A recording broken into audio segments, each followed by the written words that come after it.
Hello and welcome to Monday. It's bright and early, and well, not too early. It's like a quarter to 12. Got a lot done this morning already. Still so much to do today, but I wanted to talk briefly about one of my favorite bands and their sophomore album, PUP's "The Dream Is Over." I actually have two copies. You can see this one right here and this one right here. That's a Newberry exclusive, which is aqua blue, and this is the purple one, which I think is still available on their site at least time of recording. Um, this is kind of the album that shot the band into the mainstream for a couple reasons.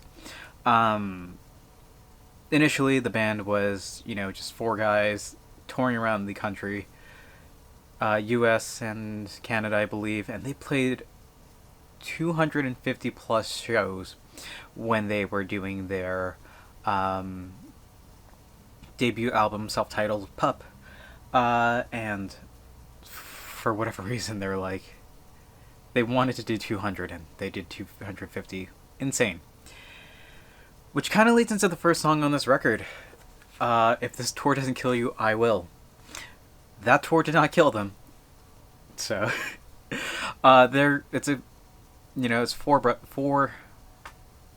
I almost said brothers, but that's what they are. They're basically brothers now, who've been through so much on that tour, and even now, that tour was 2014, 2015, and it's almost 10 years later since the release of their first album, and this is their second. Like, I love their third, fourth, their EP, their most recent B-sides off their latest album. Like, it's all good stuff, and kind of led me into talking about this one. The song that did shoot them into, like, the mainstream punk music would be DVP, which you've probably seen one of the most iconic music videos. Surprisingly, it doesn't have as many views as some of the ones on here, but DVP is just high octane energy about, like, nonsense. It's about I believe lead singer frontman Stefan Babcock said that the song is about being drunk in a relationship, calling your girlfriend's sister, and complaining about life, and that's about it. And it's just like such a fast-paced, high-energy song that makes you just want to, like, jump up and down, just like headbang to it. That's how few of these songs are, but like "Sleep in the Heat" is probably the hardest hitting song on this record. It's about the pet baby chameleon that Stefan took in during the recording of Mabu, which is off the first album, and actually off their initial demos, which made it to the debut album. They rented reptiles, turtles, fish. They had a snake, I think, and they had the baby chameleon, which Stefan took in and loved and cared for, and unfortunately, she got a tongue infection, which had to be amputated, and because chameleons rely on their tongues, she just kind of, like, wasn't able to eat and drink and just slowly passed away. And that's what that song is about. The music video absolutely will break your heart, and I said in the review, if you need a good cry in 4 minutes or less, watch that video, because it hurts so much, and it's tear-jerking. I skipped over third song on this album, "Doubts," one of my favorites. Off the top of my head, I couldn't tell you what it's about, whatever, in the review, but hey, link down below for the full write-up. "The Coast" is a weird one.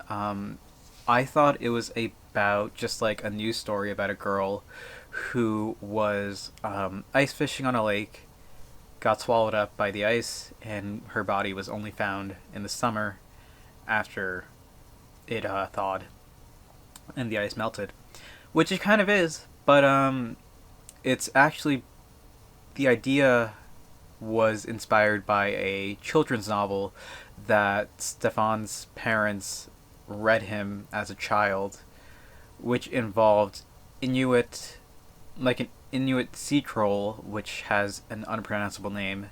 It starts with a Q, and it's wild. Um, like sea trolls who just live in the ocean and will uh, eat children who aren't with their parents. It's a wild story, and it's about keeping promises and teaching Inuit children to not walk on ice without their parents because you don't want to fall in. Wild. That's a children's book, but hey, there's been worse. Old Ruins kind of self-explanatory. It's very intense, but the music video is so much fun.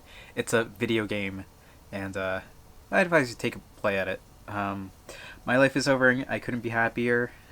Again, it's a really fun song too. It's one of my favorites on the album. Actually, I don't think I even put it on my favorite tracks, but this album's just so good. The song that made me really want to record this one or do this review was Familiar Patterns, because I listened to there is a live album that they put out for One Day back in July 2020, I think. It was recorded live at the Electric Ballroom, a venue in London, and it was only out for one day, and it kind of sucks that I wasn't able to purchase it because I really didn't know about the band back then.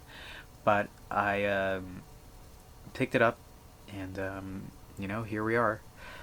It's got a live rendition of Familiar Patterns on it, and it's just so good. Like the chorus, the way Stefan says, instead of rolling with the riffraff, oh, incredible stuff. Love it. And then closing out the album is Pine Point, which is a song about a town that no longer exists. While recording, well, no, while on a trip to the Yukon, which was a song on the closing song of the band's first studio album, was called Yukon. It was about a trip that Stefan and his sister took to the Yukon, and it's just occurring to me now that a song about his sister has been on 3 of these albums, the first 3. Sibling Rivalry is the other one. But yeah, they took a trip to the Yukon, and on their way back, they saw a sign for this town Pine Point. It said, "Welcome to Pine Point." Town didn't exist. All there was a cemetery. And it's just wild that none of that existed. And that kind of led me down a little rabbit hole that this song was inspired by this town. And looking more into it, the inspiration came from a interactive web documentary about the town Pine Point and about the Pine Pointers, people who live there, who added their photos and stories and to this really old, straight out of the 90s website, which is still accessible. You can look for it. It's not too hard to find. You just gotta know what you're looking for. But there's a group of people who, I think it was in 2011, made an interactive web doc that you could just explore what happened in this town, why it existed. It was an old mining town that existed for 20 years, and then once the mine closed, the town was it was the only business in the town. The only thing that there was to do was just mining. So once the mines closed, they just kind of packed up and people left, and then buildings were demolished and some were physically moved from one town to another, and it's wild. And apparently they're gonna be building a zinc mine there. In the news, I saw that doing research for this, and it's just really weird to see. The song is mostly about not having a hometown, and just true stories about Pine Point, which is super interesting. I advise, if you're at all interested in that, check out the web documentary. It takes maybe like 20 minutes to get through. I believe there is a YouTube video of that as well, and there is, if you really, really want to go deep, the original inspiration for the web documentary website is still up, and I was like looking through it, and it's again straight out of the 90s. I was looking for a way I could like donate or like do something for that. I'll need to look into it more, but it was just wild to see. But yeah, that's my take on PUP's The Dream Is Over. Incredible, incredible album, and I love this band, and I just want more. Everything they put out is just so good, and this is their sophomore album, and it's a great one, and the band is only getting more and more unhinged, and it's just so good. This is a lot of people's favorite in the out of all PUP records. This is like the fan favorite one. I think the best produced one is definitely Morbid Stuff. The unraveling of PUP the band is just so unhinged, and I love it. And yeah, I can definitely see why this is a lot of people's favorite. I think it might be one of my favorite as well, because it's just more raw, and it feels like